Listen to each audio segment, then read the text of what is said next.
Here's the key on this. Don't major in minor things. If you take up major time to do minor things, I'm telling you, you'll be behind the curve constantly. Here's what we learn in sales training. What's major time and what's minor time? Here's minor time, thinking about prospects. Here's minor time, making lists of prospects. Here's minor time, keeping books on prospects. Here's minor time, going to see the prospect. Here's minor time, evaluating the prospect after you've been there. That's all minor time. Here's major time, in the presence of the prospect. That's major time. And if you took a look, if you're in sales and you took a look at a week, you'd say, my gosh, I'm spending 90% of my time on the minor stuff and so little time on the major stuff in the presence of. How many hours in the presence of in my day? How many hours in the presence of during my sales week? Because the time that really counts is in the presence of the prospect. Majors and minors. Here's another key time management essential. Don't mistake movement for achievement. It's easy to get faked out by being busy. Guy comes home at night all exhausted, falls in the chair and says, oh, I've been going. Here's the big question. Doing what? It's not the going. Some people are going, and they're doing figure eights. I mean, their progress is small. So don't mistake movement for achievement. Here's another one in sales we learned. Don't mistake courtesy for consent. If somebody's pleasant and they nod, you say, oh, they're going to buy. No, they're courteous. You can't mistake courtesy for consent.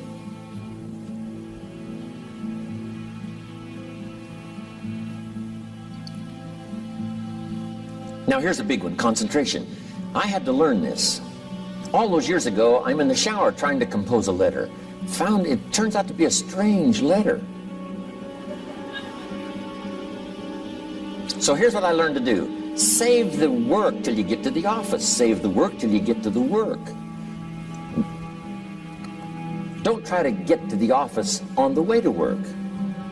On the way to work, enjoy the way. In the shower, enjoy the shower. Then go to work when you get to work.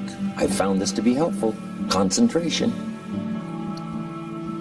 Here's another big one. Learn to say no. I'm telling you, in such a social society we have now, it's so easy to try to be a nice person, saying yes to everything. Find yourself overloaded. Now you got to call and make the, well, gosh, you know, all the time it takes to back out of something that you said yes to too quickly. Here's what might be better. I don't think so, but if that changes, I'll call you.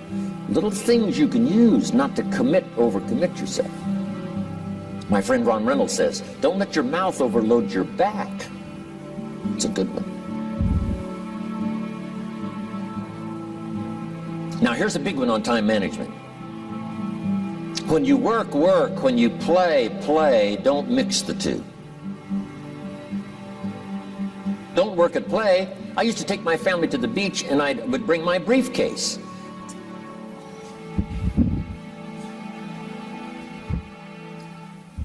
I learned not to do that. Or at the beach, I'm saying I should be at the office. Now my family's upset because I'm at the beach and I'm thinking office.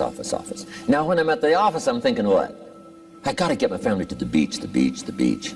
So things are not going too well at the office because I'm thinking beach, and things are not going too well at the beach because I'm thinking office. Here's what I learned to do. At the beach, be at the beach. At the office, be at the office. When you work. When you play. Don't mix the two. Don't work at play. Now here's one of the most important ones. Don't play at work. Work is too serious. You don't want the reputation of being the office joker. It's not a good one. Yes, there's time for some pleasant stories. Yes, there's time for a little humor. Yes, best if it's a happy office, of course. But I'm telling you, you got to be serious about work because you're parting with a piece of your life for the work you do. Your work costs you a piece of your life. Here's what it's called. Serious business. Not grim, not unhappy, but serious. Key. Don't play at work. The The old expression, I don't think we use it anymore, horse around at the office. Play around, play jokes, play tricks. No place, not at the workplace. At the beach, yes. At the bar, yes. Somewhere else, not work. You got to treat work with all due conservative passion, because it's leading you to your future. Here's another key phrase: all work is good.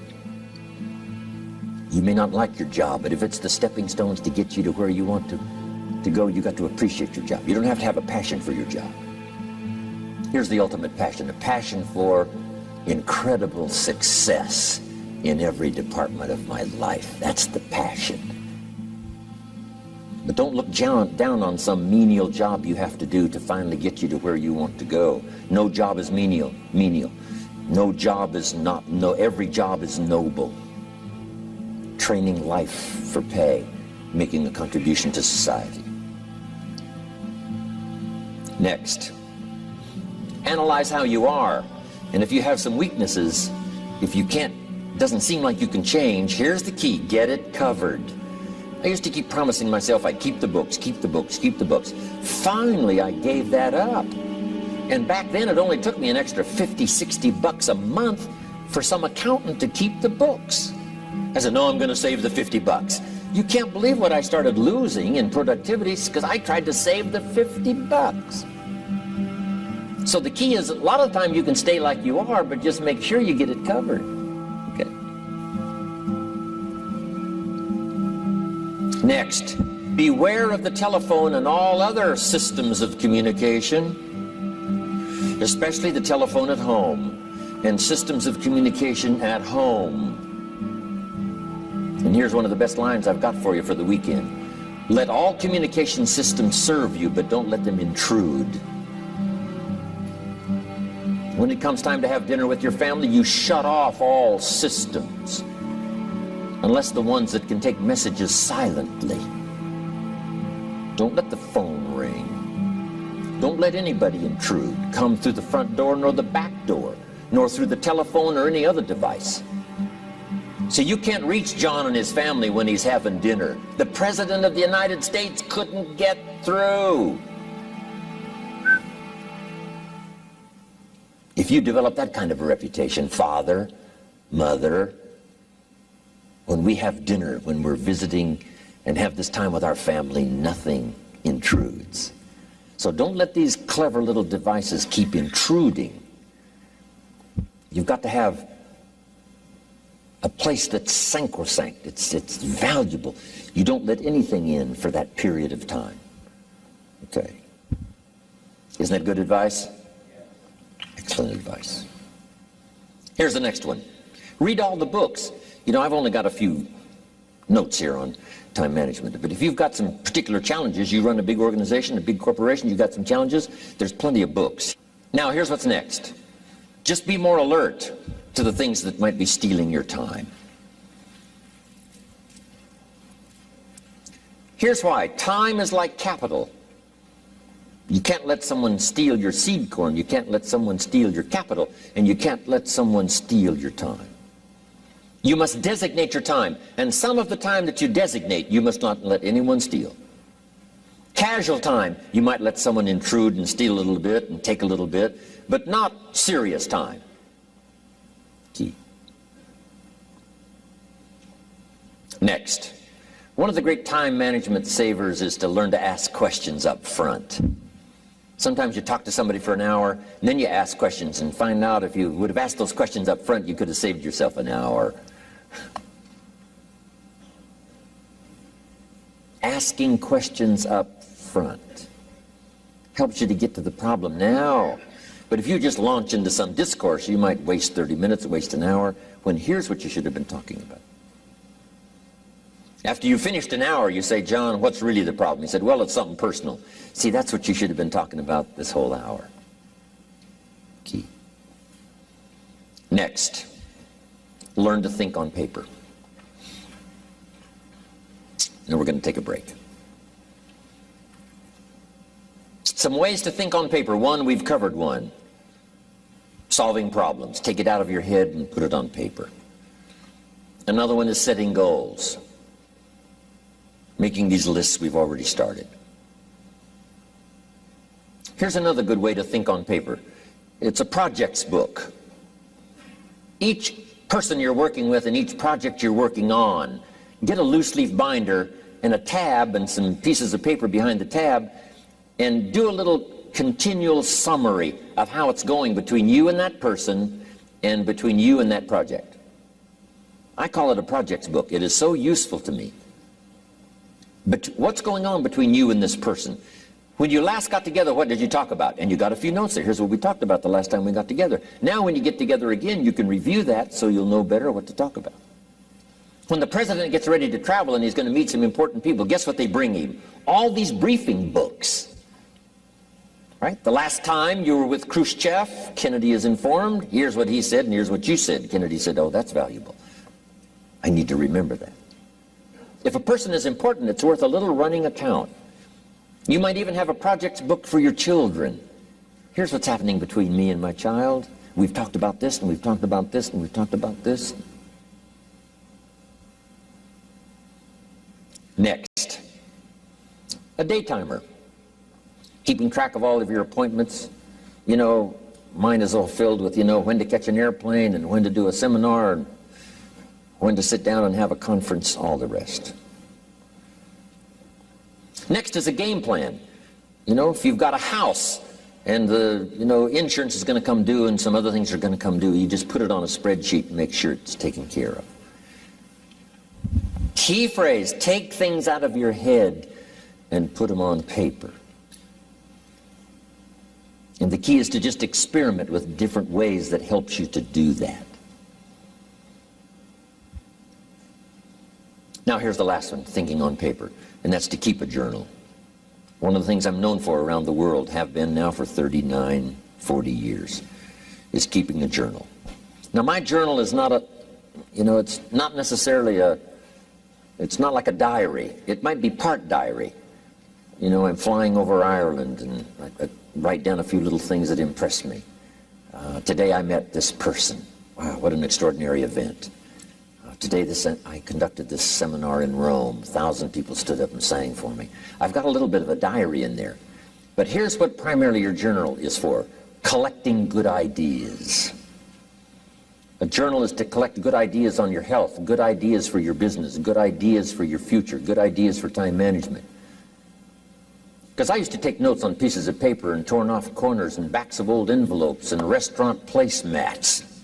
And I threw all this stuff in a drawer.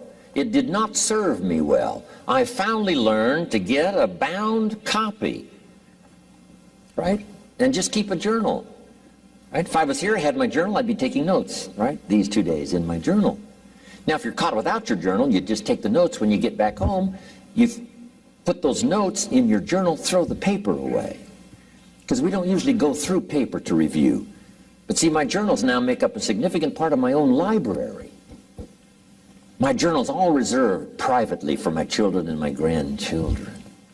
Can you imagine what I've collected over the years? It's unbelievable. There are 3 treasures to leave behind. I think you've already got those notes, right? Here they are. Number 1, your pictures. Don't leave the event unrecorded. It takes only a fraction of a second to say, here's who I was with. When I travel the world, right? We take all these pictures, and here's one of the gifts. People send me the pictures they took of me and them. It's part of the treasures I have on the farm.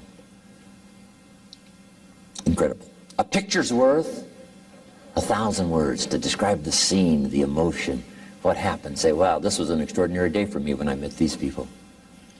Here's what they told me happened to them when they went to my seminar 10 years ago. Wow, the drama comes back if you've taken the pictures. It's one of the treasures to leave behind when you go.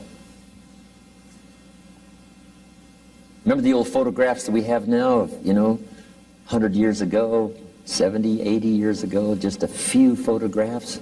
What would it be like if you had thousands of photographs of the past, of your history, your mother, your father, right?